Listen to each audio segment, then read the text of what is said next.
Woman of the Hour, the film with Anna Kendrick. Let's discuss it. Welcome back to another episode of Screen Chat. Woman of the Hour is a film about a serial killer who just so happened to also appear on a dating show. Like what we used to have back over here in the UK, Blind Date, with absolute legend Cilla Black. It was an amazing Saturday night show, and I'm so sad that it's discontinued. They should actually bring that back somehow, somewhere, because it was brilliant. Anyway, off topic. I'm pretty sure this was Anna Kendrick's directorial debut.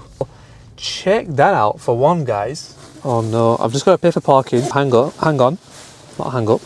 I don't think I'm going to reach the sensor. I parked a bit silly. Let me just get my wallet. Hold fire, guys. But yeah, Anna Kendrick's directorial debut. Did I just... Alright, now I'm really close, but we can do this. Oh, be just a moment. Barrier's opened, pal. Alright, now what I've heard is that it was kind of a last minute thing, Anna Kendrick becoming the director of this film. They had basically had a film ready, they had got it all written, everything's in place, actors, cast, you name it. But they were missing a director, the last piece of the puzzle. And so Anna Kendrick had pitched to become the director. And this part's a bit weird. She had basically failed the pitch, but they knew who they wanted. They wanted her. And so they said come back tomorrow, let's just try it again. She comes back and pitches again, and then she gets it. But isn't that a bit weird? Anyway, on to the actual film itself. Great performances, actually well directed. It's not as if, well, the direction, I was going to say it's not as if the direction calls attention to itself. I was going to say that. However, there are some parts of it where it actually does call attention to itself, as a matter of fact. That is actually good directing. And I'll give you an example of it. In the very first attack, which is literally as soon as the film starts, we're talking minutes in, you do get straight into the action. Minutes into the film, the first attack occurs, and the directing, the performance, the pace, actually really well put together. You get that feel of that monster, that serial killer. You get that feel quickly. It's efficiently done.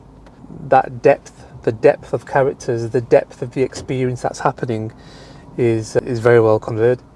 And one of my favourite parts of the film, as a matter of fact, one of my favourite parts of the direction is at the start, and that's where the first attack is happening, and it goes silent. And that's actually one of my favourite parts.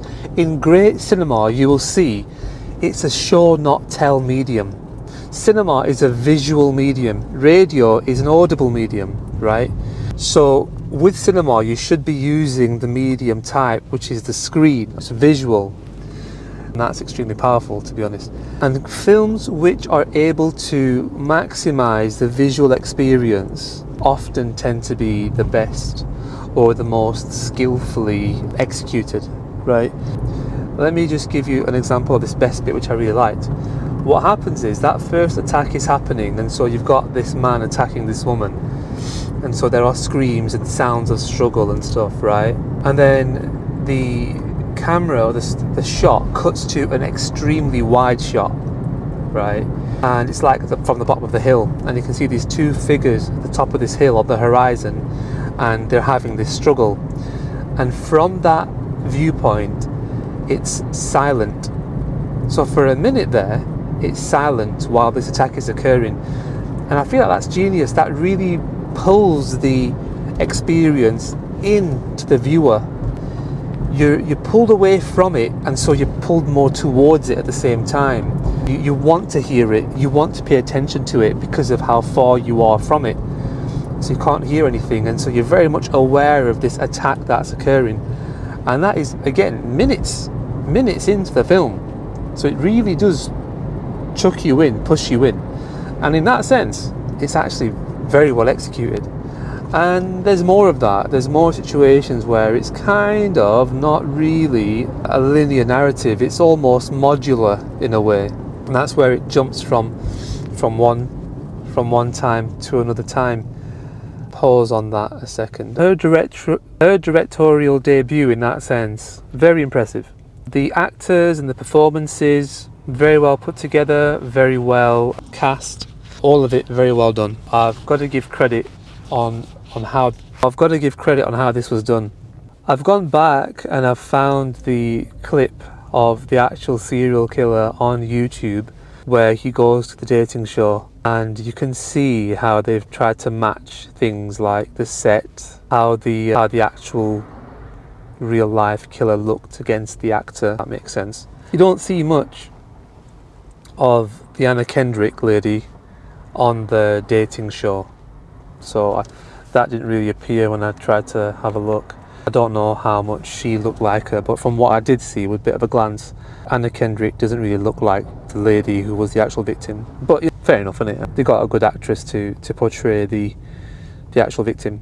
Now, outside of that, I'm sure they've used things like victim testimony and stuff, and so this film, it's not really a story from what I could tell or see. Like it's not really set out like that. You don't see what happens to the serial killer once he's caught. It's one of them which seems like a film almost without an ending, and so for that reason it looks less like a film and more like an observation. It's hard to explain it. It's like an unfinished story. It's more like an observation of a situation that occurred, and that's it. That's what this film is. That being said, it still goes down as a good thriller. It's still very well put together. The way it depicts and goes into the mind of the perpetrator is interesting and impressive.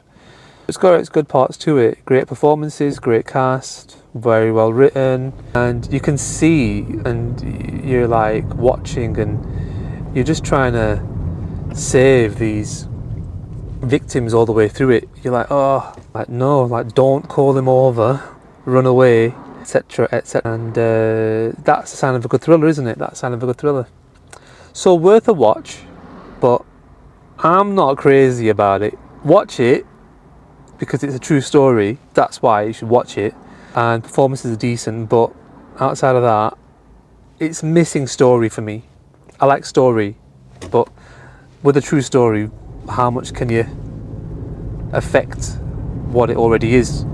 You know what I mean? That's it.